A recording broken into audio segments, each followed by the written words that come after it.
So, as a watershed scientist and as a historian who studied water a lot, one of the things I'm most concerned about are the impacts on water quality and quantity. What it would mean for Lake Superior itself, for the Bad River watershed, and also for the entire region's water quality and quantity. The mining law recognizes that, again, taconite mining uses a huge amount of water to process the ore, and that water has to come from somewhere. Where the mining law establishes it comes from are very, very deep wells. Some surface wells which, affect surface water flows, but very deep wells which affect groundwater flows. The hydrology of the Upper Bad River watershed is not very well understood according to the Department of Natural Resources.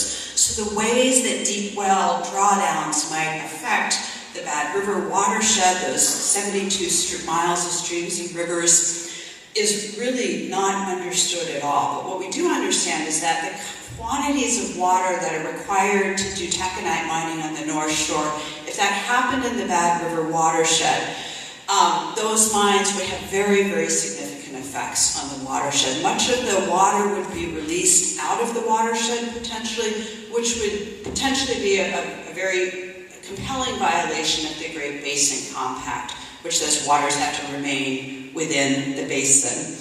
There are also real questions about eminent domain, in essence, of this well drawdown. The bill would allow private well and surface waters on your own land to be drawn down by the mining company. So, for example, if you were a neighbor of the mine, the waters under your own land would have no protection from the mining company's needs. So if they needed a certain amount of water to run the taconite processing, that would affect your wells, and if your well went dry, you wouldn't have any recourse.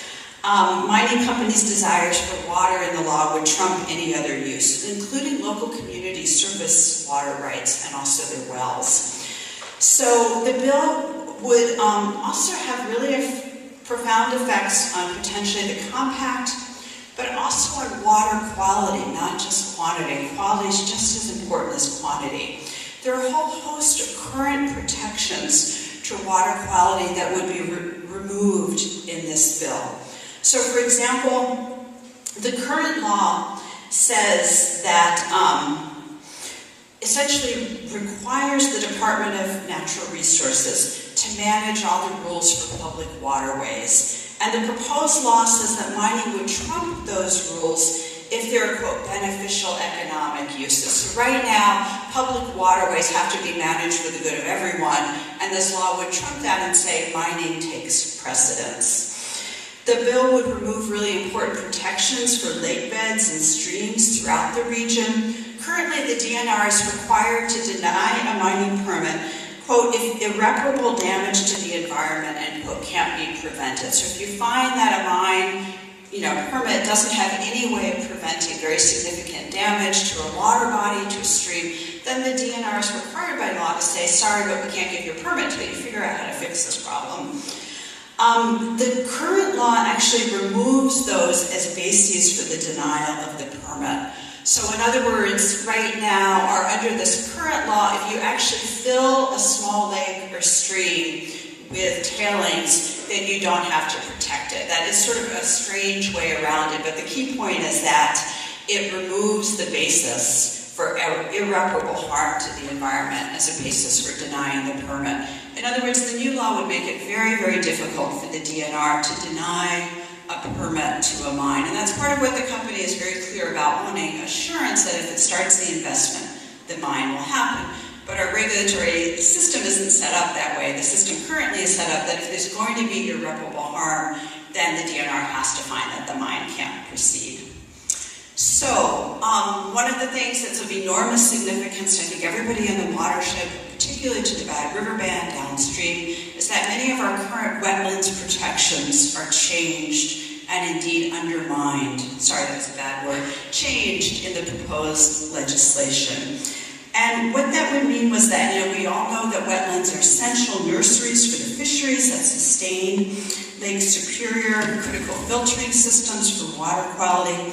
But the proposed bill actually treats wetlands as, they actually call it sacrifice zones. So there's a finding in the bill that says, quote, because of the fixed location of ferrous mineral deposits in the state. In other words, we can't go mine someplace else because that's where the ore bodies are. Quote, it is probable that mining those deposits will result in adverse impacts to areas of special natural resource interest and to wetlands, including wetlands located within areas of special natural resource interest. Therefore, the use of wetlands for bulk sampling and mining activities, including the disposal and storage of mining waste, or the use of other lands, wetlands, for mining activities that would have a significant adverse impact on wetlands and streams, quote, is presumed to be necessary, end quote. So that's a lot of language there to essentially say that the new mining law would essentially say the wetlands in the Bad River watershed and in the proposed mining area are going to become tailings disposal areas and places where we deposit overburden that, 600 to 900 foot rather than wetlands. And they do go on to say, well, we are required somewhere in Wisconsin to construct constructed wetlands of 1.5 times the area of the wetlands we destroy. But we all know that wetlands don't function within state boundaries, they function within watershed boundaries. So that's little help to anybody within this boundary. So what are some of the lessons from the past that we can use to evaluate this?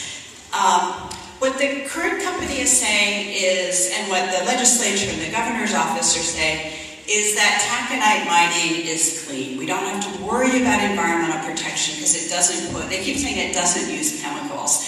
And of course, all of you who took chemistry knows that water is a chemical. But what they're trying to say is it doesn't use so-called toxic chemicals. It doesn't use arsenic to extract the taconite.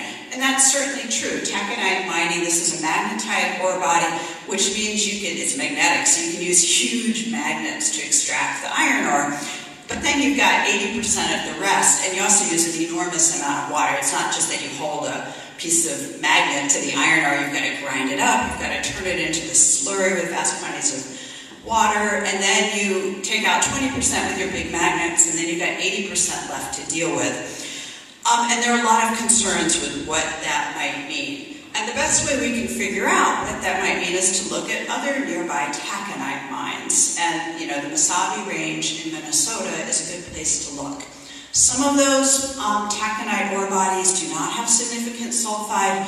Some of them, however, do. And so then we end up with the acid mine drainage. We don't really know what the iron ore bodies in the Penokees are. There's one USGS report that reports that there are significant pyrite ores which have sulfides, but nobody really knows. But we do know that in some parts of Minnesota that there have been some pretty severe experiences with taconite that we need to pay attention to. For example, the Dunca mine on the North Shore, this is a picture of the cleaned up Dunca mine. The reclaimed Dunca mine, it doesn't look exactly like it looked like 100 years ago by any stretch of the imagination. But this is the cleaned up Dunca mine, but there's still acid mine drainage, because it turned out there were what they thought were tiny little sulfide ore bodies that couldn't possibly have an effect. So they knew they were there, but they said it's too low to be significant. But the acid mine drainage coming out of there is well above Minnesota Pollution Controls Agency allowable limits for wild rice. And we see this as well in the St. Louis River estuary, that mine drainage from taconite mines is well above what's legal for wild rice. And so currently the EPA is requiring proposed taconite mines for the future to show how they will deal with both mercury emissions into the air and sulfide emissions.